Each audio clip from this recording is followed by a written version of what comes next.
Alors, on a moins d'une heure pour parler de la gestion du changement. Si on était, par exemple, un parallèle avec les programmes universitaires, on pourrait facilement offrir 4 cours différents de 45 heures et parler de la gestion du changement sous toutes ses facettes. Donc, en moins d'une heure, quand on parle un modèle pour passer de la théorie à la pratique, c'est un modèle parmi tant d'autres. C'est un modèle, j'ai pris la décision de vous présenter un modèle qui est plutôt très pratico-pratique. Moi, je dis souvent, c'est une de mes expressions, OK, lundi matin, on fait quoi? Qu'est-ce qu'on va faire le lundi quand les gens ont besoin de soutien en entreprise? Donc, c'est vraiment une orientation possible en gestion du changement. L'autre chose, Diane a donné des petites notes biographiques. Comme qu'elle disait, je suis maintenant à temps plein professeur-chercheur. Auparavant, j'ai été conseillère en gestion du changement, surtout dans des firmes. C'est principalement comme consultante externe. Fait que nécessairement, ça vient aussi teinter ma façon d'approcher les choses d'un point de vue de l'intervention et du modèle que je vais vous présenter. L'autre chose aussi qu'on pourrait regarder, c'est que la gestion du changement en soi, elle ne peut pas exister toute seule. On ne peut pas dire « je change pour changer ». Youpi, on fait... Il y a un changement, il y a un projet. Donc, ça peut être un projet d'amener des aspects éthiques dans l'entreprise, de faire une modification de l'organisation du travail, comme Marie nous en a parlé tantôt. Ça peut être une implantation d'un nouveau système informatique que vous avez peut-être tous déjà connu dans votre milieu de travail. Fait que la gestion du changement a nécessairement une nécessité d'avoir un projet là, entre les mains. Là. Fait que ça ne peut pas exister tout seul, la gestion du changement. Donc, on va regarder au début, comme je vous disais, un positionnement. Qu'est-ce qu'on va voir aujourd'hui? C'est vraiment une toute petite facette. Étant donné que c'est un modèle qui va contenir un certain nombre d'activités qu'on va voir ensemble. Depuis 10-15 ans, la gestion du changement est de plus en plus connue et je suis presque sûre que quand on va aller diapo par diapo, qu'il y en a plusieurs qui vont dire, ben là, j'en fais déjà de la gestion du changement, moi. Puis effectivement, depuis mardi matin, il y a beaucoup de choses que vous parlez et que c'est de la gestion du changement et vous en faites déjà énormément. Et étant donné en plus qu'on n'a pas beaucoup de temps, je vais axer peut-être sur des aspects qui n'ont pas été parlés encore depuis mardi matin. Donc, activité de gestion du changement, on est de plus en plus à l'aise avec un certain nombre d'activités. Ce qui est peut-être nouveau dans le modèle que je vais vous présenter, c'est la notion des principes opératoires. Oui, il faut faire des analyses d'impact, il faut communiquer, il faut former, mais pas de n'importe quelle façon. Il faut avoir un certain nombre de principes opératoires en cadre d'analyse, en cadre de réflexion pour bien ajuster nos activités. Donc, ça va être les principes aussi que je vais vous présenter. Donc, la gestion du changement, en tout cas, moi, vu que c'est mon milieu de travail, des fois, on entend « Ah, la gestion du changement. » Tu as été convoqué par l'équipe de gestion du changement. Tu vas voir, petite réunion, où vous allez jaser, vous allez prendre un café, il n'y aura pas de livrable en bout de ligne, il n'y aura pas de résultat, ça va être du flou, c'est du soft.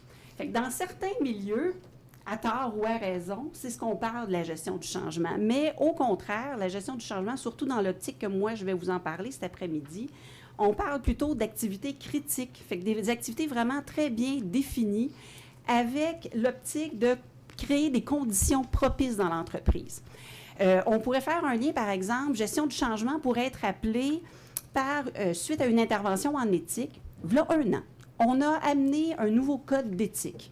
On a publicisé le code d'éthique. On a envoyé des courriels à nos gens. N'oubliez pas notre code d'éthique qu'on a développé ensemble. Ça fait 1 an et le code d'éthique n'est toujours pas utilisé. Il est sur la tablette. Gestion du changement, à ce moment-là, viendrait essayer de créer des conditions propices pour que le code d'éthique ne reste pas sur la tablette, mais qu'il soit utilisé et que ça devienne partie prenante des pratiques courantes des gens. Donc, on parle de mettre en place un certain nombre d'activités concrètes.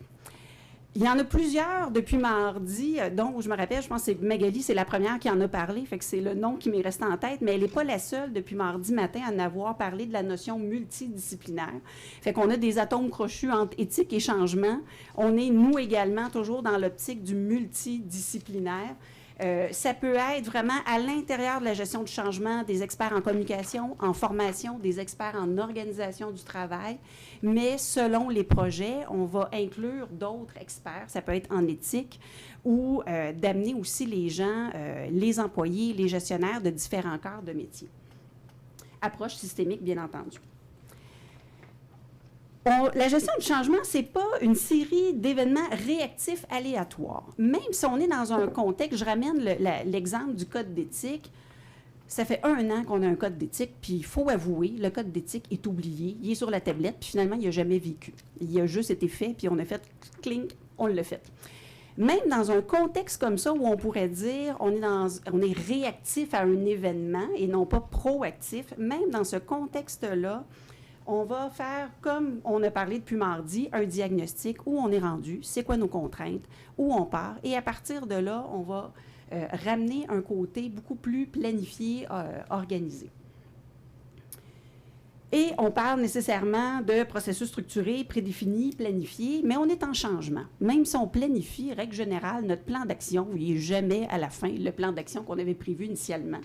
Donc, on a des activités concrètes, planifiées, on va les suivre, on va vouloir les mesurer, mais en même temps, il y a toujours l'optique, on doit s'adapter, on doit s'ajuster à la clientèle, au groupe avec lequel on travaille. Comme vous voyez, puis c'est hier ou ce matin, je me rappelle, je suis déjà mélangée entre qu'est-ce que j'ai entendu hier et aujourd'hui. On parlait, entre autres, puis c'était vous qui parlez, j'ai un peu de difficulté quand ça vient d'en haut, que c'est imposé et non pas émergent, un besoin qui vient du milieu. Donc, ici, nécessairement, c'est davantage un modèle qui vient d'une pratique du développement organisationnel, une pratique de changement plutôt planifiée. Mais il y a quand même beaucoup d'outils, de façons de faire pour permettre l'émergence, pour permettre de prendre, d'être à l'écoute et de s'ajuster à ce que le milieu va nous dire. Mais c'est quand même pas le modèle qui est présenté cet après-midi, le modèle qui est le plus axé sur l'émergence, sur le socialement construit. Il y a d'autres méthodologies, puis s'il y en a qui sont intéressés à la pause tantôt, à la fin, je pense qu'il n'y a plus de pause, par exemple, mais après, à la fin, à la pause de la fin, on pourra s'en parler s'il y en a qui disent « Ah, ça, c'est trop structuré. Là. Moi, j'aimerais ça quelque chose d'un peu plus émergent. Il y a quand même d'autres méthodologies, puis je pourrais vous enligner sur quelque chose d'un peu plus émergent, qu'est-ce qu'on peut appeler du socialement construit. Donc, le modèle, c'est un modèle avec la clarté, je ne sais pas si vous voyez bien, c'est un modèle avec, en périphérie, c'est 6 activités, et au centre, c'est les 3 principes opératoires. Donc, ces activités-là, comme je vous disais, c'est un modèle parmi tant d'autres. Comment il a émergé, ce modèle-là? C'est dans un contexte d'une recherche. Donc, dans un premier temps, il y a eu une revue de la littérature exhaustive des modèles de gestion du changement. On ne va pas recommencer la roue s'il y en a déjà un qui est bon. Par contre, j'en ai refait un autre. J'ai fait une recension dans un premier temps, assez rapidement, une 50aine de modèles.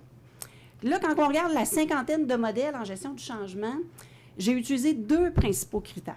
Est-ce qu'on est capable de bien comprendre les activités? Quand on lit le modèle, est-ce qu'on sait quoi faire le lundi matin en entreprise? Là, il y en a beaucoup qui ont parti. L'autre chose, on en a parlé beaucoup, partie prenante, cet après-midi est revenu à quelques moments dans le vocabulaire. Si on veut impliquer les gestionnaires, impliquer les différents corps de métier, impliquer les intervenants qui sont là, les différents consultants, on doit avoir une idée de qui fait quoi. Donc, le deuxième critère pour regarder les modèles, c'était est-ce qu'on sait clairement qui va faire quoi dans ces activités-là. Et là, je suis tombée de 50 à une vingtaine de modèles à finalement uniquement 7 modèles de gestion du changement où là, il y avait quand même quelque chose d'intéressant à aller chercher. Mais là, je suis encore insatisfaite. La gestion du changement, on ne fait pas ça tout seul. Moi, dans ma tête, un peu comme Marie disait tantôt, elle a un parti pris pour le bien-être des employés. Moi, j'ai un parti pris pour les gestionnaires. Quand on est dans un projet plutôt corporatif avec une équipe de projet, moi, il me semble que si on fait un changement, c'est pour faciliter la vie de nos gestionnaires et de nos employés. Fait qu'il faut avoir toujours en tête que nos activités doivent aider les gestionnaires. Fait que j'ai regardé les rôles, les compétences des gestionnaires, et là, il sortait beaucoup, je ne sais pas quoi faire. Moi, ça m'arrive quand je vais en entreprise que le gestionnaire dit « Viens dans mon bureau, on va fermer la porte pour pas personne nous entende ». Mon patron me dit de gérer le changement. Je ne sais pas quoi faire. J'ai aucune idée. Donc, ou il ne me donne pas de support. Je n'ai pas de soutien venant de mon organisation. Donc, les activités qu'on va voir dans les prochaines diapos, il y a aussi cette préoccupation-là que nos gestionnaires qui vont être responsables du changement, puis on dit souvent dans notre jargon à nous, au jour J, là, quand le projet est lancé, puis que ça fait partie de notre quotidien, nos gestionnaires doivent être aptes à bien travailler dans ce milieu-là.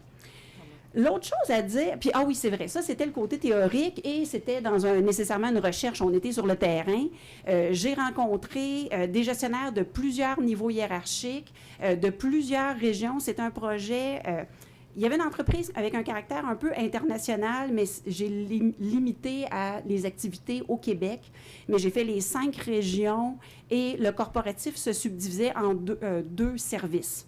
Donc, j'ai rencontré des gens d'un peu partout pour créer, qu'est-ce que pour eux, un modèle de gestion de changement qui était aidant dans leur façon de faire.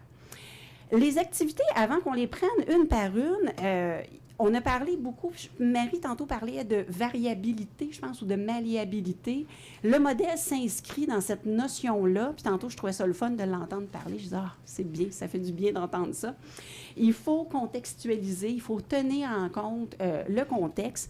Ici, pour que ça fasse une belle présentation, puis quand on présente ça, là, il faut 1, 2, 3, 4, 5, il faut que ça s'enligne. Mais les 6 activités, si vous dites, moi, je le prends, le modèle, vous pourriez avoir 5 activités au lieu de 6. Moi, je ne tiens pas plus qu'il faut à mes activités. Allez-y, comme vous voyez.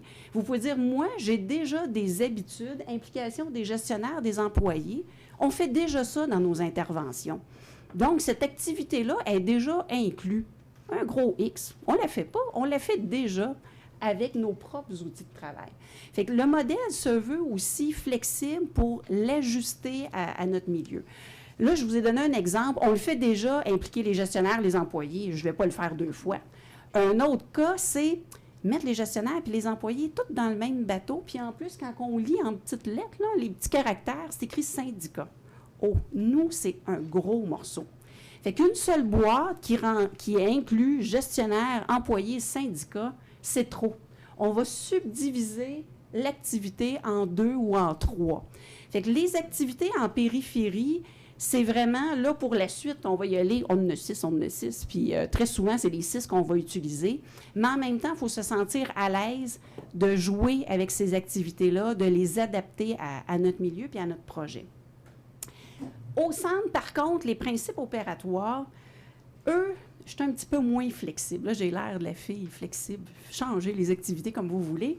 Quand on arrive à toucher aux principes opératoires, par contre, il faut avoir des très bons arguments pour me convaincre de les enlever, par contre, ou de les modifier. Parce que les principes opératoires, c'est de la façon qu'on va mener les activités. C'est de la façon où on va s'assurer que ça répond aux besoins du milieu, que ça répond aux besoins des gestionnaires. Fait en règle générale, ils vont rester les 3, puis ça, ils sont assez fixes là, par rapport d'un projet à un autre. Alors, on avance avec nos activités. Fait qu'on va prendre les activités une derrière l'autre. Vous allez voir, puis vous avez la présentation PowerPoint déjà entre les mains. Je ne vais pas tout lire et on va sauter quelques lignes assez rapidement. Je vous ai donné tout le contenu, mais on va passer au travers des 6 activités, 3 principes. Il n'y a pas vraiment de séquence, puis ça se veut cyclique, mais je pense que la première activité, c'est l'implication des gestionnaires, des employés. De préférence, en changement, on aime intervenir dès le début, dès le premier brainstorming. Très souvent, gestion du changement va arriver quand les problèmes commencent, ça résiste. Les gens ne veulent pas embarquer dans le projet, on n'arrête pas de les convoquer en réunion, ils ne viennent pas. Donc, Nathalie vient nous donner un coup de main. Là, le projet est déjà en branle. Ça, c'est une chose. On peut aussi être impliqué très rapidement. Fait que ça soit, là, je ne le répéterai pas à chaque diapo, là, mais on est un peu dans ce contexte-là. Est-ce qu'on arrive en cours de route ou en tout début de projet? L'implication des gestionnaires des gestionnaires des employés, si on est vraiment en début de projet, on va toujours conseiller de faire une première analyse. Qui on va inviter? Qui va participer? Si on avait, comme par exemple, hier matin, là, je me rappelle pourquoi je pensais à vous, à la Ville de Montréal, elle disait, dans un changement Ville de Montréal, on ne peut pas consulter les citoyens un par un. Il y en a un petit peu trop. Mais dans l'implication des gestionnaires, des employés, là, on pourrait rajouter et des citoyens, quel mécanisme qu'on va mettre en place pour impliquer les gestionnaires. Donc, on va décider les comités, les groupes. L'autre chose qu'on constate dans les dernières années, c'est que des fois, les mots accrochent beaucoup pour les gens. Ah, des comités, on n'est plus capable. Des groupes de travail, on n'est plus capable. Là, il y a des fois, il faut juste parler d'ateliers. Ah, ça, c'est correct. C'est souvent des jeux de mots. Il faut être aussi sensible à notre environnement de travail. Donc, quel comité, quel groupe, qui va jouer le rôle d'ambassadeur, qui va jouer le rôle de parrain, qui va jouer le rôle de sponsor. Ça aussi, d'un milieu à l'autre, ça va varier. Dans les différents gestionnaires employés, peut-être avant de passer à l'autre, une erreur qui est souvent faite, c'est de faire un peu une expression, de faire du frame-up, c'est de faire assemblant de. On met en place un comité, puis quand on va voir les gens, oui, je fais partie du comité depuis 12 mois, je n'ai jamais été contactée, à part la fois qu'ils m'ont dit « Félicitations, vous êtes sur le comité ». Donc, cette notion-là est très souvent plus dommageable que de ne pas avoir de comité. Donc, oui, en changement, on dit toujours impliquer, faites participer, mais en même temps, il faut être réaliste de faire qu'est-ce qu'on est capable de faire. Parce que si on s'engage et qu'on crée des attentes et qu'on n'est pas capable de livrer la marchandise, ça peut faire encore plus mal. Donc, il faut y penser, j'implique de quelle façon, est-ce que je vais être capable de bien gérer mes comités? L'autre chose, un autre exemple, il ne faut pas avoir peur de varier les comités dans le temps. Dans un projet, c'était un comité des directeurs, c'était la haute direction. En cours de route, c'était plus la bonne instance pour prendre des décisions. Et les directeurs, par eux-mêmes, moi, je trouve que c'est un bon exemple parce que souvent, on aime ça garder le pouvoir en tant que gestionnaire.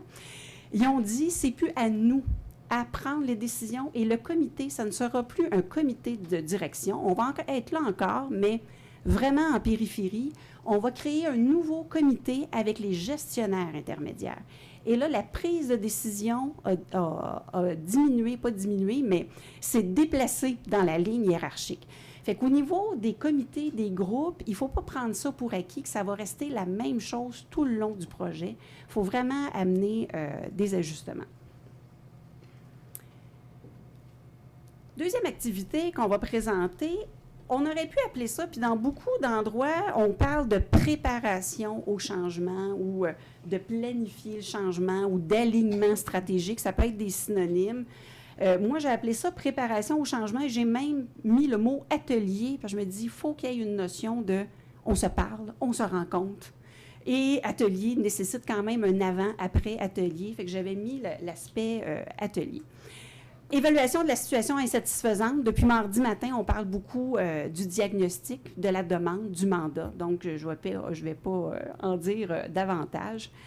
Par contre, qu'est-ce qui est un propre, je pense, pas en exclusivité, mais un peu une marque de commerce de la gestion du changement, c'est la gestion des impacts. Un peu comme hier, il y a quelqu'un qui disait au service à domicile, quand il y a un intervenant qui change, est-ce que je peux avoir un coup de téléphone pour me dire, tu n'auras pas la même intervenante demain matin? Donc ça, c'est des impacts. Est-ce qu'on peut prévoir les impacts possibles? Est-ce qu'on peut faire la liste des impacts de qu'est-ce qui peut arriver? Les processus, c'est la même chose. C'est un processus de, on va rencontrer le client. Mais quand on va rencontrer le client dans notre processus, qu'est-ce qui peut arriver? Qu'est-ce qui peut changer? Et ça, à la limite, il y avait aussi, Jean-Philippe, c'est ça votre prénom, quand vous parliez, il y avait une de vos diapos, c'était les critiques. On n'est peut-être pas assez fort en structure, en processus. Gestion du changement, au contraire, des fois, on est très fatigant là-dessus. Puis c'est comme avec Nathalie, tu vas-tu arrêter, là, de nous faire réfléchir sur les processus, les impacts. On peut être très fatigant là-dessus quand on veut. On sait aussi lâcher prise à l'occasion, mais c'est un peu un aspect. Puis s'il y a un apport de la gestion du changement dans les interventions, ça pourrait être un des aspects importants. Tantôt, dans le premier, on avait parlé d'impliquer les gestionnaires, les employés, mais c'était la structure qui va jouer un certain rôle assez actif. Mais on a l'ensemble de nos employés, l'ensemble de nos partenaires. Il peut y avoir même les clients, les fournisseurs. Donc, ici, c'est important d'avoir une analyse très fine des parties prenantes, des acteurs, interacteurs. Les appellations vont changer. Et là aussi, gestion du changement a quand même un certain nombre d'outils ou de méthodes de travail pour faire bouger les choses à ce niveau-là, d'impliquer les gens. Comme dimanche, au souper, on parlait de Word Café. C'est une des méthodes, des méthodologies ou des approches pour faire beaucoup d'interactions entre les gens. Les forums ouverts, en anglais, c'est Open Space, qui est assez connu. Donc, c'est des nouvelles approches. Ce n'est pas nouveau en tant que tel, mais qui est nouveau dans son utilisation en gestion du changement, où l'enquête appréciative aussi est sur des bases de beaucoup d'interactions. Fait qu'ici, je ne les ai pas écrits, Word Café, Open Space, enquête appréciative, mais en arrière de cet acétate-là, il y a un certain nombre d'outils, de méthodes d'animation pour aller chercher, aller consulter les gens. Et naturellement, on termine la préparation du changement avec la situation future, qu'est-ce qu'on veut, qu'on a parlé amplement depuis mardi. Ah oui, puis il y avait aussi, ça l'avait dans la période des questions, Marie tantôt parlait des leviers, des obstacles. C'est aussi une des méthodes de travail qui est amplement utilisée en gestion du changement. Ça vient de Lewin, où on parle de l'analyse des champs de force, de faire une analyse pour dégager les forces, les faiblesses, pas les forces, les faiblesses, ça peut être ça, mais les leviers, les obstacles sur lesquels on va agir. Ça va être quoi le plan d'action qui va s'en dégager? C'est un autre des outils de travail qu'on va utiliser dans cette activité-là pour faire avancer les choses. Fait que on a des outils, quand j'entendais parler Marie tantôt, on a des outils de travail très similaires en ergonomie et gestion du changement. Communication. Je vais en amener quelques-uns. Communication, on pourrait parler de ça vraiment pendant 2 jours de temps. Là, c'est 30 secondes sur une acétate. Communication en changement, c'est beaucoup comme... Tu sais, on est arrivé, la belle petite affiche de l'IDEA, on a eu un crayon, une pochette, ça met en confiance. Tu sais, on arrive dans un colloque, là, puis on dit hey, « c'est bien organisé ». C'est bien fait, la petite affiche, le crayon. Tu sais, on arrive content. J'ai bien fait de me déplacer et de venir. Fait qu'on en a besoin. Mais en même temps, il faut que la marchandise soit livrée, là. Parce que là, après 2 jours, si on n'est pas satisfait du contenu, on a beau avoir, il y en a justement un ici, un super beau crayon qui fait chic, qui a l'air de coûter cher. Ça ne va pas être suffisant en soi. Donc, communication, c'est ce qu'on fait très souvent. Puis dans vos entreprises, à peu près tout le monde a dû recevoir la tasse à café, le crayon, le petit pad. Là, on a tous eu ça dans certains changements. Il faut le faire, mais il ne faut pas se limiter à ça. Ou les petites affiches. Un autre, c'est comme, as-tu vu l'affiche? Comment ça a dû leur coûter? Nous autres, on attend après des budgets pour notre travail, puis pendant ce temps-là, ils dépensent leur argent là-dessus. Donc, communication, il faut à l'occasion avoir une certaine retenue aussi sur qu'est-ce qu'on donne. L'autre chose, c'est que ces moyens-là, c'est peut-être plus de l'information. À l'occasion, j'ose dire, c'est pas communiquer que vous faites en ce moment, c'est informer. Il y avait même une entreprise, ils mettaient ça fort, là, communiquer 3 fois. Là, ils étaient fiers d'eux. Là, j'ai dit, bien, c'est plutôt informer là, que vous êtes en train de faire. Donc, à ça, on pourrait, celui que je viens de rajouter, communication sur le contenu. Il faut parler. On a fait une analyse des impacts. C'est pas pour rien. On peut-tu en parler? Ou on a fait un code de déontologie. On n'arrête pas de code de déontologie, non, vous n'allez pas m'aimer quand je dis ça, hein? On recule, un code d'éthique. Vous avez, là, c'est ma profession avec mon code de déontologie, j'ai rien dit. C'est correct? Oui, c'est correct. Ah, en tout cas, n'importe quel mot là, qui vous fait plaisir, là, vous avez un code. On manque de temps, fait que je ne vais pas dire qu'est-ce qui vient après le mot code. On a un code et on fait des annonces en courriel. N'oubliez pas notre code. N'oubliez pas notre code.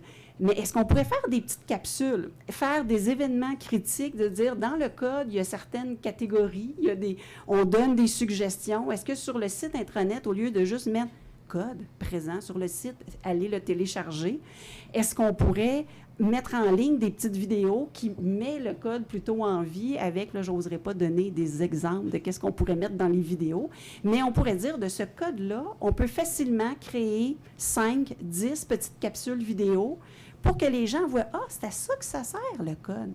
C'est bon, on va faire ça. Donc, communication sur le contenu. Et si on a une équipe de communication, si vous êtes dans une grande entreprise et que vous déléguez un certain nombre d'activités aux communications, il faut les alimenter. Eux connaissent leur communication, naturellement, mais ils ne connaissent pas les aspects éthiques. Comme vous voyez tantôt, moi, je me suis trompée, je ne savais pas trop quel mot il fallait que je prenne, mais eux, ça va être la même chose, l'équipe de communication. Il faut les alimenter et leur donner du contenu.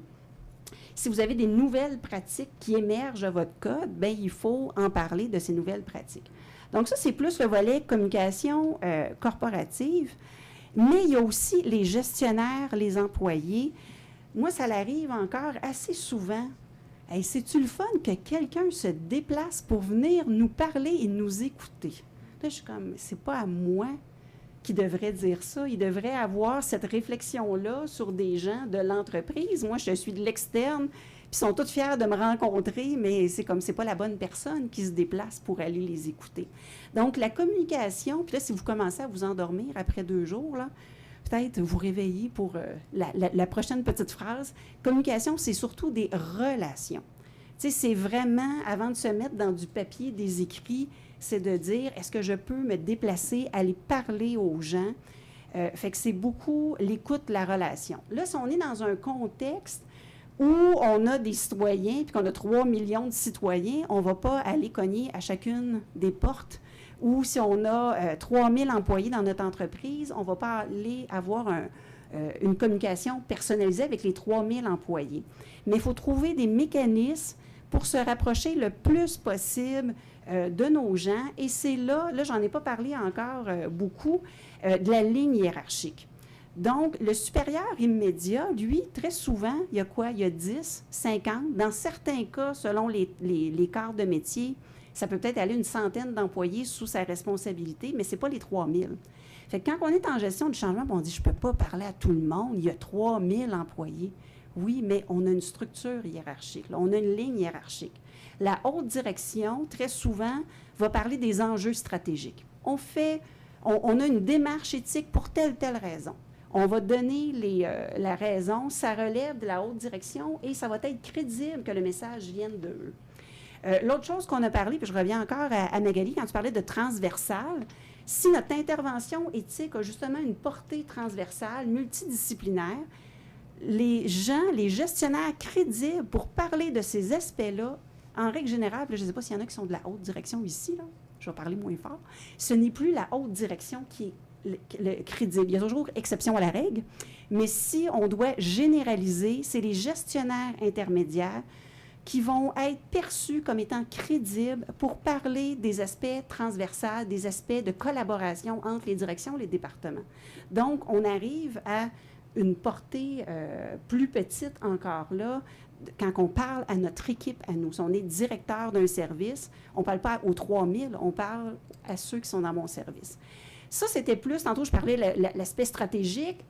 L'aspect, nous, en changement, on va parler des enjeux fonctionnels. Là, il va y avoir aussi les enjeux opératoires, les supérieurs immédiats et, règle générale, on n'a pas tant d'employés que ça comme supérieurs immédiats sous notre responsabilité. Des fois, ça peut être même 2, 10, 20.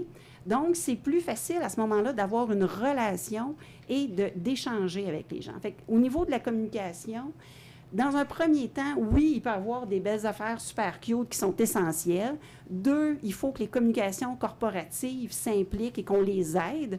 Mais 3, puis même, j'aurais dû commencer par ça, mais j'y étais plus dans notre collectif, là, dans notre mémoire collective.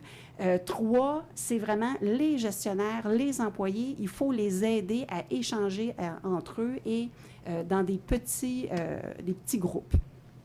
Ateliers et formations sur la gestion du changement. On a parlé beaucoup de formations depuis le mardi matin. Ici, c'est formations sur la gestion du changement. On va prendre un exemple assez classique. On a parlé, entre autres, de résistance au changement. Ça peut être utile et même essentiel d'avoir des formations en changement où on va sensibiliser nos gestionnaires, il va peut-être avoir des résistances au changement. C'est presque inévitable. Des cours d'adaptation, tu sais, sur comment psychologiquement les employés vont s'adapter au changement. Donc, ces activités-là sont dans cette notion-là d'atelier de sensibilisation sur qu'est-ce que la gestion du changement, qu'est-ce que les processus individuels de changement. Il faut, par contre, faire attention, c'est de plus en plus dans notre quotidien, les changements. Donc, avant de faire une Xème formation sur la résistance, parce que très souvent, c'est comme, je suis en train de m'endormir, là, parce que ça fait 3 fois en 3 ans, sur 10 projets différents, que j'ai la même Moses de formation, tu sais, Résistance 101, là. Donc, il faut faire attention. Mais on a toujours possiblement des trucs dans cette activité-là. Au lieu de résistance, de processus de changement, est-ce que vous avez beaucoup de changements en ce moment dans vos entreprises? Tu sais, si on mettait des chiffres, là, combien y a-t-il de projets en parallèle dans vos entreprises? Y en a-tu qui osent dire un chiffre? Ce que les gens disent souvent, là, une bonne moyenne qui ressort, 15, 20, 30, 35 changements en parallèle dans mon milieu qui vient m'influencer, peut-être pas à tous les jours. Les records, ça tourne autour de 75 projets en simultané, puis dernièrement, il y avait plus de 100 projets en parallèle. Donc, dans un contexte de donner de la formation sur le changement, il peut y avoir toute la notion de changement simultané, de changement multiple. Et là, on va parler de saturation. Les gens, on parle beaucoup de capacité aussi depuis mardi. En changement, c'est comme « je ne suis plus capable ». Il y a trop de changements, on est trop demandé. Fait que dans les formations, on est peut-être en 2013, non pas à parler une Xème formation sur la résistance, mais de commencer à avoir des formations sur la notion de comment qu'on gère le nombre de changements, quelle est notre capacité et est-ce qu'on devrait se donner des balises? Là, on arrête. Il y en a trop, là. Dans certaines entreprises, ça fonctionne bien. Il y a même une directrice transformation organisationnelle qui relève d'un président d'une entreprise nationale. Elle a le pouvoir de dire ce projet-là, on l'arrête et il s'en va sur la glace pour un temps indéterminé. Donc, on commence un peu à avoir un souci des gestionnaires, des employés à vouloir gérer. Donc, on va parler de portfolio de changement ou la notion de bureau de gestion du changement en anglais, le Change Management Office, pour mieux gérer la notion de capacité à gérer l'ensemble des changements. Fait qu'ici, ça pourrait être, en 2013, les nouvelles formations sur le changement en tant que tel. Ici, ça pourrait être l'autre place où ce que vous êtes un petit peu plus réveillé, parce qu'habituellement, on n'en parle pas de ça. Si vous êtes un intervenant pour un projet, vous allez avoir votre propre plan d'action. Votre client va peut-être aussi avoir son plan d'action. Par contre, on oublie très souvent de préparer et d'offrir des plans d'action aux gestionnaires. Dans un des projets de recherche que j'avais fait, puis où le modèle a principalement émergé, il y avait une 50aine de gestionnaires intermédiaires, je pense qu'il était à peu près 50aine. Gestionnaires de premier niveau, il y en avait 100, 200, je ne me rappelle pas le chiffre, là, il y en avait beaucoup. Les plans de gestion du changement, c'est les plans de gestion du changement aux directeurs, aux gestionnaires. On avait 5 plans différents pour les 5 régions et on avait 2 plans supplémentaires, on était rendu à 7. Pour les services corporatifs. Donc, le plan de gestion du changement, ce n'est pas le consultant, l'intervenant, ce n'est pas son plan à lui. C'est un autre plan. Quand on dit, par exemple, en milieu de la santé, le médecin, l'infirmière-chef, le directeur des soins X doit faire quelque chose dans le changement, mais il faut lui préparer un plan de gestion du changement et il faut en avoir plusieurs. Fait que ça, c'est le plan de gestion du changement, mais aux gestionnaires sur le terrain. C'est bon. Formation, ici, on va passer vite. C'est un de ceux qu'on peut passer vite parce que vous en avez parlé, tu sais, de la formation sur éthique, sur l'éthique. On fait un nouveau code, on va former sur le code. On développe des outils, on va former sur nos nouveaux outils. Fait que ça, c'est vraiment la formation comme qu'on l'entend. La seule chose qu'on pourrait ajouter, c'est d'être sensible. Une personne a eu une formation, mettons qu'on a donné la formation à 100 personnes, il y en a peut-être un certain nombre qui ont besoin d'aide personnalisée. Il faut peut-être identifier qui a besoin de coaching, qui a besoin qu'on retourne le voir à son bureau. Ça fonctionne-tu? Est-ce que ça marche? Donc, formation, très souvent, on se limite aux formations initiales, mais il y a tout l'après. Est-ce qu'on a besoin d'amener de l'aide personnalisée? Est-ce que les gestionnaires aussi ont besoin de formation en particulier? Puis les gestionnaires, j'ai pas eu, là j'y pense, mais je vais le rajouter parce que c'est important, une parenthèse. Souvent, nos gestionnaires, on leur fait une présentation et on voudrait que le lendemain puisse être très convaincant auprès de leurs employés. Il faut leur laisser le temps de mâcher tout ça et dans nos activités, quand on parle de l'implication de la ligne hiérarchique, il faut laisser le temps aux gestionnaires de décanter un peu, de se revirer de bord, de dire dans mon équipe, comment ça va se passer.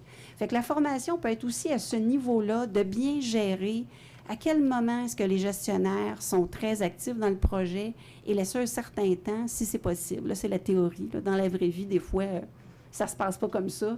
Mais si au moins on a la préoccupation, on va au moins limiter les risques. Donc, ça, c'était les 6 activités. Comme je vous disais, il y en a plusieurs, probablement, puis il y a certains points que j'ai passés plus rapidement, puis je me dis, on en parle depuis mardi. Donc, la gestion du changement, je pense que pour plusieurs, c'est comme, j'en connaissais plus que je pensais.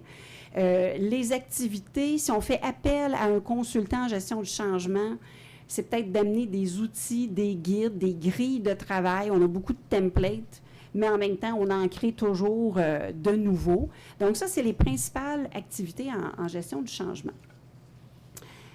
À ça, ce qu'on voyait au centre, les principes opératoires. Quand on communique, quand on forme, il faut avoir une certaine réflexion. Est-ce que je fais l'activité correctement? Il faut se challenger, il faut se critiquer, s'autocritiquer un peu dans notre façon de faire les choses. Et c'est là que pas les activités, mais les principes opératoires interviennent. Donc, premier principe. Puis là, j'ai des mots, je me suis permis des mots, là, quand on a un contrôle à l'ordinateur de l'orthographe, il y a des fois des petites lignes rouges en dessous, là, mais je les ai gardés quand même, ces mots, surtout dans l'autre acétate. Là. Activités génériques qui deviennent de plus en plus spécifiques.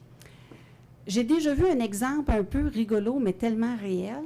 On va faire une Xème présentation à nos employés, parce que là, c'est le temps qu'on donne de l'information à nos employés puis qu'on échange avec nos employés. Rencontre de gestionnaire pour préparer la présentation. Bon, quel acétate avons-nous? On a déjà 100 diapos, lesquels on va utiliser pour la semaine prochaine. Quelle a été la réaction quand les employés ont été déplacés pendant 2 heures? On a encore du réchauffé. Donc, le générique, c'est plate, mais ça arrive très souvent. On ramène les mêmes affaires, soit parce qu'on est pressé, soit parce qu'on n'y pense pas. Mais il faut vraiment se forcer à ne pas rester dans le même discours, dans les mêmes activités, mais à devenir de plus en plus spécifique. Donc, la même chose avec le site intranet. Est-ce que le site intranet qui donne de l'information n'a pas bougé depuis 6 mois? Ça ne fonctionne pas. Les gens vont décrocher. Après ça, on dit, comment ça fait que les gens, ils ne suivent pas, ils ne viennent pas à nos rencontres? Quand ils viennent, ils ont l'air désabusés, ils ne s'impliquent pas. Mais en même temps, ils ont souvent l'impression que la direction ne s'implique pas eux non plus. Ils veulent venir me chercher, mais le site Intranet, il ne bouge pas. Ils veulent venir me chercher, mais ils me disent encore la même salade pendant 2 heures de temps. Fait que comment veux-tu que moi, je m'implique, que je fasse un effort, quand je n'ai pas l'impression qu'eux en font un effort? Donc, les activités génériques de plus en plus spécifiques, est-ce qu'on fait encore la même affaire ou on amène quelque chose de différent? Ou il pourrait avoir, c'est ça, un autre exemple, là, je vous ai donné des exemples, mais un autre exemple, ça pourrait être la formation, tantôt, je vous disais, la Xème formation sur la résistance au changement. Ça, c'en est un exemple d'activité générique qu'on doit adapter. Fait que quand je donnais des nouveaux exemples de formation, on devient plus spécifique. Notre entreprise, dans la dernière année, a été submergée de projets. On va parler de changements multiples, de changements simultanés, et non pas de résistance au changement. On devient plus spécifique à tenir compte de notre environnement. Ou nos gestionnaires, c'est vrai, puis il y avait Lise Langlois, quand vous avez posé une question, j'ai pensé à cet acétate-là. Quand les gens vivent des difficultés, entre autres de résistance au changement, qu'est-ce qui est un des moyens qui est apprécié puis qui fonctionne bien, c'est les échanges entre pairs. C'est pas un conférencier qui fait un beau petit show en avant sur la résistance avec des belles petites acétates là, qui nous tiennent réveillés, qui vont vraiment faire la différence, mais d'asseoir les gestionnaires alentour de la table et dire on va prendre des cas typiques de résistance au changement. Comment qu'on va traiter ça? D'amener une certaine structure, mais en même temps de laisser beaucoup la communication entre pairs. Puis dans ce sens-là, j'en ai pas parlé aussi tantôt, mais un autre outil de travail qui peut être utilisé, les communautés de pratique. On en parle de plus en plus, les communautés de pratique, et en gestion du changement, ça donne des très bons résultats. Donc, spécifique, on amène une dizaine de gestionnaires, même niveau hiérarchique. On les fait travailler sur des sujets, des problématiques qui les touchent, et là, on devient spécifique. On ne fait pas du réchauffé et on ne fait pas du superficiel. Là, ça n'est un autre mot là, qui est... ça ne gagne pas le concours du français et de la langue française, la contextualisation des activités, mais je continue à l'utiliser. Il faut vraiment contextualiser. J'ai déjà vu pour un système, on va prendre cet exemple-là, ce n'est pas éthique, mais c'est visuel, un nouveau système informatique dans l'entreprise. On a assis des techniciens pendant 2 heures à regarder 2 heures d'écran quand ils ont dit « Moi, je ne vais jamais travailler avec un écran d'ordinateur ». Là, on a dit, bien, pourquoi vous avez amené les techniciens avec les commis dans la même salle pour 2 heures d'écran d'ordinateur? C'est important, le multidisciplinaire. C'est important de savoir ce que nos collègues font. On n'est pas contre l'idée, mais c'est le moyen qui a été utilisé. Un 20 minutes combiné, ça aurait été suffisant. Ensuite, est-ce qu'on peut faire le restant du 2 heures dans 2 salles séparées? Là, on est contextualisé au lieu de mettre tout le monde dans le même chapeau. Les corps de métier, à l'occasion, oui, il faut être transversal, multidisciplinaire, mais en même temps, souvent, on a besoin chacun de nos affaires. Il faut contextualiser. Ou en région, la région de Montréal, on va souvent dire en changement, à certains événements clés, offrez le café, les beignes, allez voir vos employés, c'est de la communication, c'est du relationnel. Puis là, il y a des gestionnaires qui sont comme, hey, sont-ils déconnectés, le monde de changement? Parce que eux, leurs employés, dans certains cas, en région, au Québec, ces régions quand même assez éloignées, ça me prend 5 heures pour aller voir mon groupe d'employés A. Ça me prend 3 heures pour aller voir mon groupe d'employés B. Le café, quand est-ce que vous pensez que je vais aller le prendre? Donc, ce n'est pas contextualisé. À Montréal, on peut facilement dire aux gestionnaires, faites ta tournée. 2 heures, c'est fait. Tout le monde est rencontré. On est sur l'île de Montréal ou on est à Québec, c'est assez rapproché. Mais si on est en région, ça ne fonctionne pas. Donc, il faut contextualiser les façons de faire. Et le dernier, ça va aller plus vite. Là, je vais plus vite sur les exemples parce que dans ma grande jasette, je vous les ai déjà dit. Intervention des gestionnaires de la haute direction. À chaque fois qu'on fait une activité, est-ce qu'on implique les bons gestionnaires, des bons niveaux hiérarchiques, de la bonne façon? Un gestionnaire de la haute direction, puis là, je caricature, mais à peine, il ne faut pas tout prendre mot pour mot ce que je dis, là, on fait ça rapide, là, mais un gestionnaire de haut niveau, de la haute direction, qui s'en va parler des horaires de travail, règle générale, ça ne passe pas. De quoi qu'il parle? Il ne connaît pas notre monde. Donc là, je caricature un exemple, mais il faut vraiment se préoccuper l'intervention de tous les niveaux hiérarchiques, et ce n'est pas tout le monde en même temps, mais d'y aller avec qui va faire quoi, à quel moment, quels sont les besoins. Et ce qu'on avait planifié, je vais finir comme que j'ai commencé, ce qu'on avait prévu initialement, l'intervention des différents niveaux hiérarchiques, peut-être qu'on va changer d'idée en cours de route. Les besoins ne sont pas les mêmes, les façons de faire ne sont pas les mêmes. Donc, là, c'était les autres illustrations. On va passer par-dessus. C'était un modèle, comme je vous dis, parmi tant d'autres, pour vous donner un aperçu de la gestion du changement. Si vous avez d'autres conférences par d'autres professeurs, d'autres chercheurs, d'autres consultants, ça va être autre chose, qui va avoir vraiment des choses assez similaires. Donc, soyez pas surpris que vous allez pouvoir rencontrer, vous avez peut-être déjà rencontré d'autres modèles différents. C'est une façon d'aborder la gestion du changement, mais qui était quand même appuyée sur plusieurs modèles venant de la littérature et de recherche terrain. Là. Voilà. Fait, période de questions. Les gens sont encore sur le choc, je pense, du fait, Nathalie, que tu as mentionné que des fois, on a 15, 20, 75 et même 125 projets de changement. Et nous, on arrive avec nos petits projets de changement en éthique. Je ne sais pas, êtes-vous sous le choc un petit peu? Mais je pense que ça nous ramène vraiment à la réalité que des fois, on arrive tout feu, tout flamme avec quelque chose en éthique, alors que les gens en place, ils ont tout ça. Exactement. Puis c'est là de voir quelle priorité on accorde au dossier éthique ou à l'autre dossier. J'ai une de mes étudiantes au doctorat qui travaille sur la responsabilité sociale des entreprises. C'est un peu la même chose. Ils ne veulent pas juste un beau rapport annuel avec des beaux énoncés de RSE ou des belles politiques. Ils veulent que ça vive à travers toute l'entreprise. Mais quelle est la place de ça versus d'autres projets? Et ça, c'est une anecdote. J'avais déjà suggéré, je le suggère assez souvent, mais cette anecdote-là vaut la peine. Je dis, ça serait peut-être bon un portfolio de tous les changements. Faire une liste de tous les changements pour voir jusqu'à quel point vos employés sont sollicités. On n'a pas le temps de faire ça. C'est parce que si vous n'avez pas le temps de faire ça, c'est peut-être justement que vous avez trop de projets. Puis c'est important de voir quelle priorité qu'on y accorde ou d'y aller. Oups, j'ai pesé sur des trucs. De prioriser et de se dégager aussi du temps, mais c'est difficile. Là. Il n'y a pas de recette miracle pour ça. Merci beaucoup.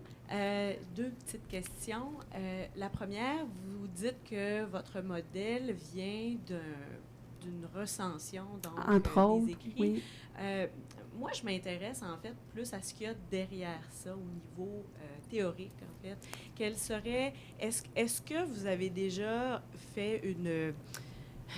J'aime beaucoup les typologies, en fait, une typologie des types d'intervention, de modèles de gestion du changement. Quelles sont les différences, les grandes divergences? Là, je ne vous demande pas d'aller dans les détails, mais les grandes divergences au niveau théorique. Ça, c'est ma première question.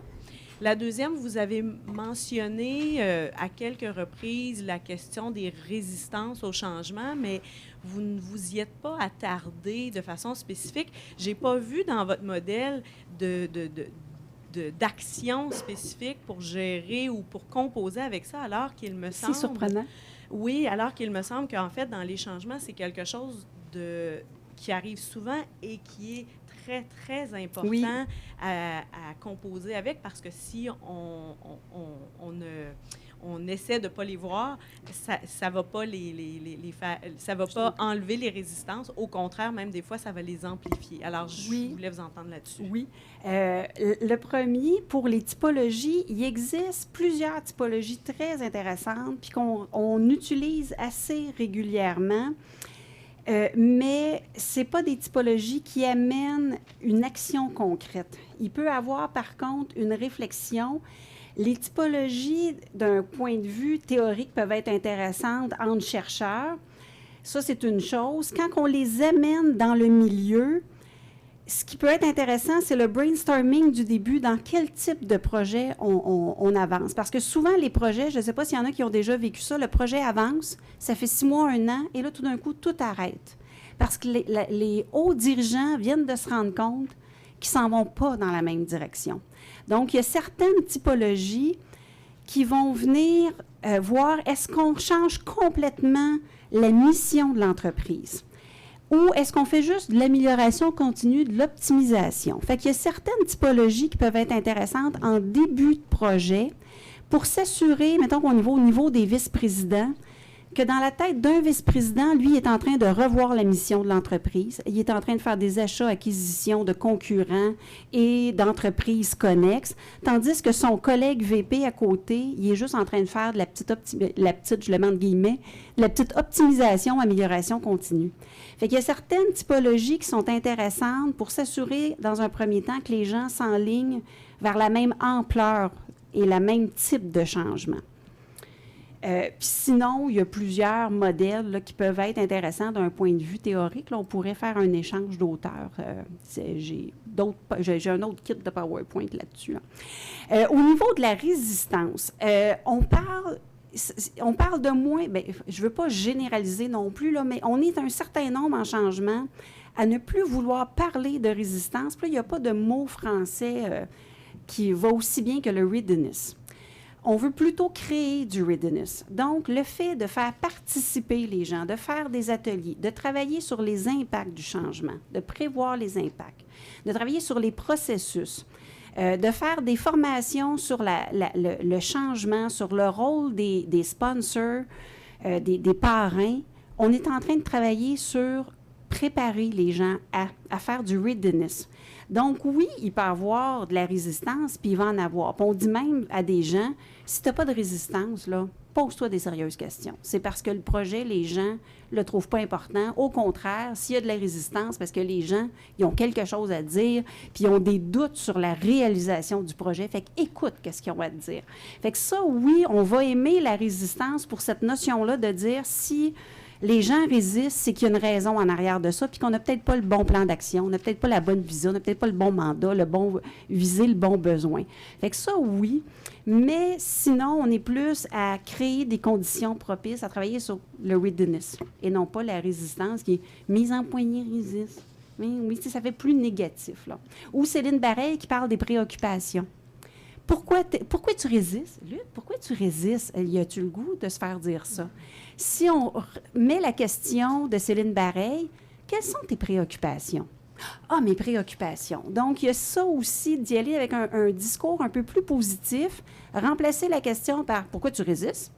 qui arrive souvent avec la petite attitude qui vient avec, par « quelles sont tes préoccupations dans le cadre du projet? » Et là, on est plus dans le positif, puis à mettre en place des conditions positives propices. Là, je vais arrêter de parler. Oui, Isabelle? Oui, merci pour la présentation.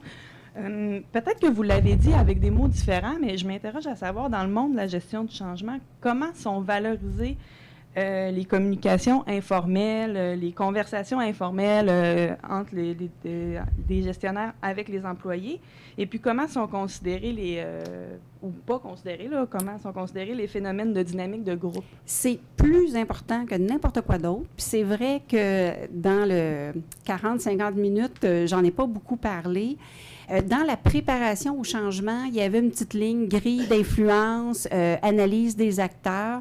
On va beaucoup axer sur ça, de bien comprendre les gens, de bien comprendre les dynamiques. En ce moment, un des postes importants dans les entreprises, je ne sais pas si vous en avez, des partenaires d'affaires en ressources humaines ou des conseillers en développement organisationnel. Les partenaires d'affaires en ressources humaines qui sont de plus en plus populaires dans les entreprises, on va prendre l'acronyme des PARH. Chaque gestionnaire a son PARH. Fait que si on a une équipe, on a une entreprise, puis qu'on a 5 PARH, les 5 PARH couvrent tous les gestionnaires de l'entreprise.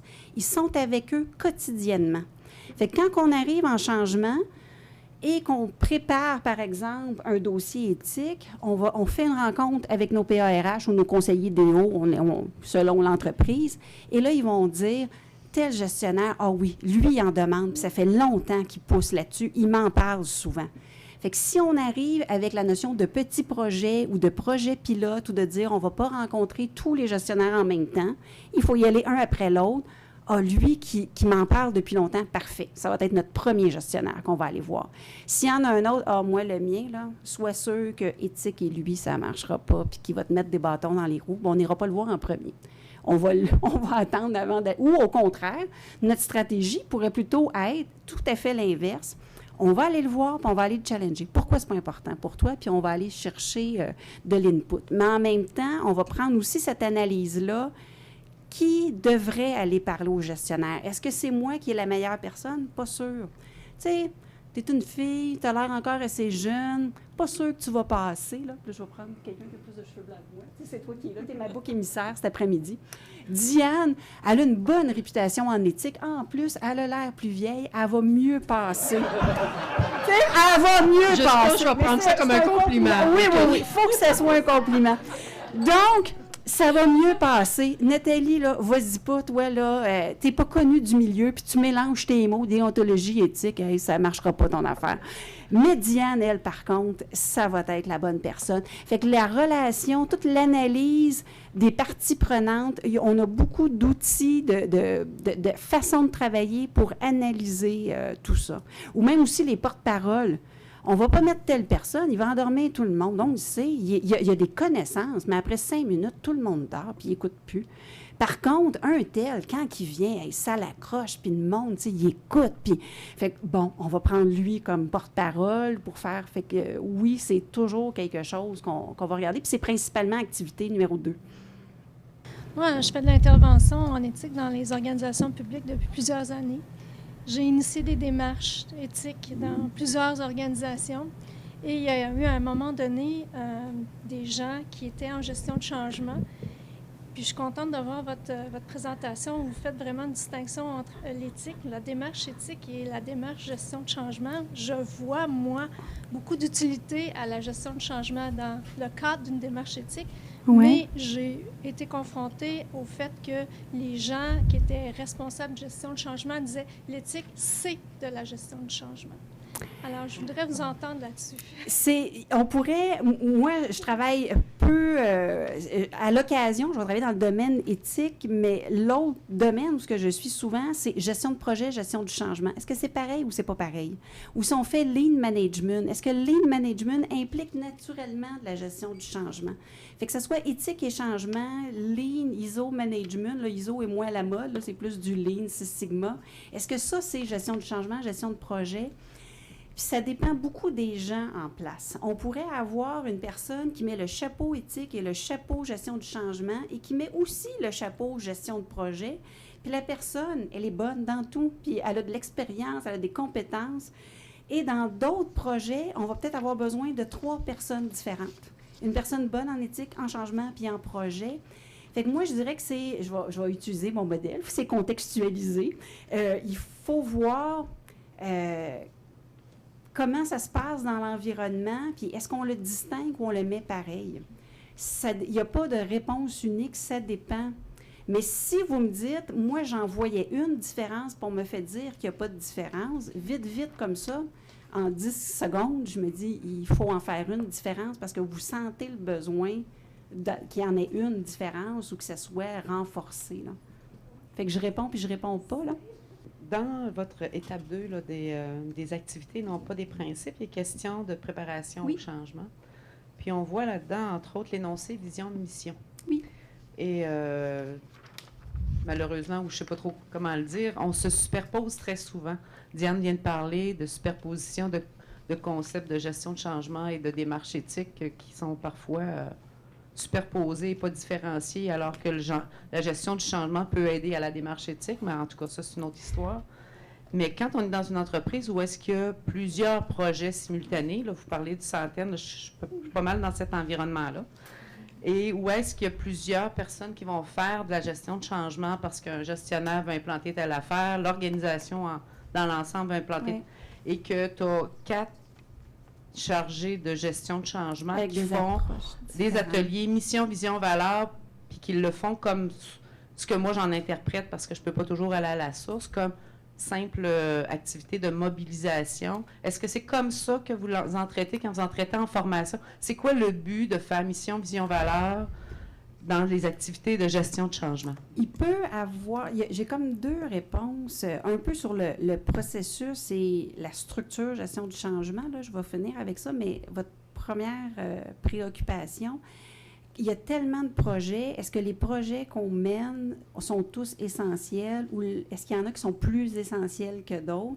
Fait que mission, vision, valeur peut être dans ce sens-là de prioriser, de challenger les projets, ou quand on parle la demande, les besoins, est-ce qu'on a le bon mandat pour répondre à ça? C'est entre autres mission, vision, valeur. Puis c'est pas surprenant que dans des entreprises, quand on leur dit c'est quoi votre mission, vision, valeur, ah, attends, je pense que j'ai un PowerPoint à quelque part.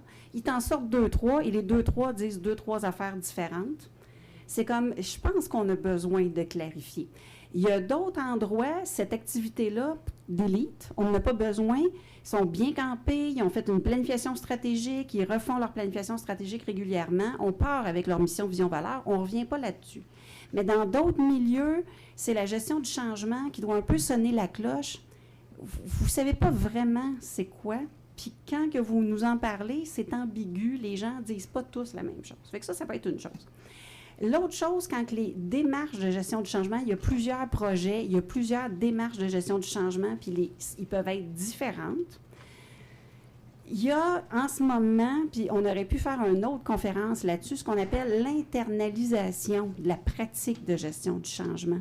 Et là, on arrive dans beaucoup de milieux où on fait beaucoup de gestion du changement, mais qu'on fait un constat, on le fait de beaucoup de façons différentes. On veut que nos gestionnaires deviennent imputables à la gestion du changement, mais ils sont bien mélangés parce qu'il y a plein de modèles, puis il y a plein de façons de faire, puis des fois, ça a l'air d'être en contradiction. Fait que là, il va y avoir un souci dans des entreprises comme ça d'internaliser la pratique de la gestion du changement.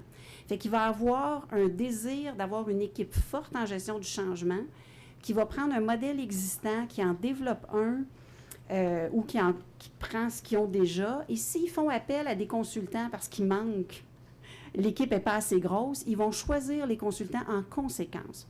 Nous, on fait la gestion du changement comme ça, et vous, bureau de consultants, vous ne viendrez pas en contradiction avec nous. Vous allez être dans la même lignée. Fait que l'équipe de gestion du changement interne pourrait être amenée à identifier, voici différents bureaux de consultants ou des consultants indépendants que nous, on n'a pas le temps, mais on vous conseille. Rencontrez-les, puis embauchez celui que vous voulez, mais dans ce groupe-là. Puis quand on parle d'internaliser la gestion du changement, c'est quand même un processus très long. C'est un changement en soi. Puis très souvent, là, dans une entreprise que je suis en train de le faire avec eux, là, on est rendu 4 ans plus tard. Là. Puis on est encore dedans, bien comme il faut. Puis on ne voit pas la fin. Une autre entreprise que ça fonctionne bien, ça fait 20 ans. Et ça fait dans les dernières années que ça allait bien. Mais c'est sur un processus de 20 ans où après 15 ans, ils disent hey, « là, on l'a l'affaire. » Fait que c'est quand même... Fait qu'il y avait comme je voyais comme deux situations qui coexistaient là, dans votre question. Là. En fait, j'ai trouvé votre présentation très dynamique et j'en mesure pas encore toute l'ampleur de votre domaine, mais j'ai eu l'impression, et pardonnez-moi, que votre métier ressemble, pour ce que je sais, pour ma petite expérience, aux entreprises d'organisation d'événements. Je ne minimise pas votre professionnalisme, hein, mais comme il y a comme des proximités de métiers, et ça m'a paru comme aussi animation, rôle d'animation, de facilitateur. C'est peut-être aussi des compliments, on remarque, à votre métier, mais qu'en pensez-vous de ça? Est-ce que des entreprises d'organisation d'événements marchent un peu sur votre domaine ou pas? Je dirais aussi, c'est vrai, je n'ai pas commencé mon introduction avec un peu comment je voyais la gestion du changement, mais tu sais, quand on implique les gens, il y a déjà un gestionnaire qui me dit « faut que tu rencontres tout le monde, puis tu vas voir, là, ça va être vous, mes deux boucs émissaires, tu vas voir Luc et Magali, là, faut que tu les rencontres, parce que tu rencontres tout le monde, là, mais ils n'ont rien à dire. » Puis ils étaient près de la retraite, puis ils étaient considérés comme des vieilles chaussettes là, qu'on a donc hâte de les mettre à la poubelle. Là, je les rencontre et je reviens et je dis « Luc et Magali, je les veux dans mon équipe. C'est ceux qui ont le plus à me dire. » Mais voyons, Nathalie, qu'est-ce que tu as fait? Je les ai juste écoutés. Et dans ma démarche de gestion du changement, puis jadis, quand j'étais en consultation, puis des fois, on était en compétition d'un bureau de consultant à un autre, on s'est toujours affiché, moi puis les gens avec qui je travaillais, les solutions puis les réponses, c'est pas nous qui les avons, consultants externes en gestion du changement, c'est les gens. S'il y a un problème à l'hôpital, s'il y a un problème au service téléphonique, moi, je ne travaille pas là. Les réponses viennent des gens. Donc, si les clients sont satisfaits, s'il y a des plaintes venant des clients, c'est les gestionnaires, les employés qui vont trouver qu'est-ce qui fait qu'un client n'est pas content au téléphone. La personne, elle le sait, là. Ils viennent de me chialer après pendant 30 minutes. Fait que c'est dans cette notion-là, effectivement, que le modèle que je vous ai présenté met beaucoup de place à écouter les gens, à tenir compte, puis à avoir vraiment la certitude que les solutions, ils les ont entre les mains, là.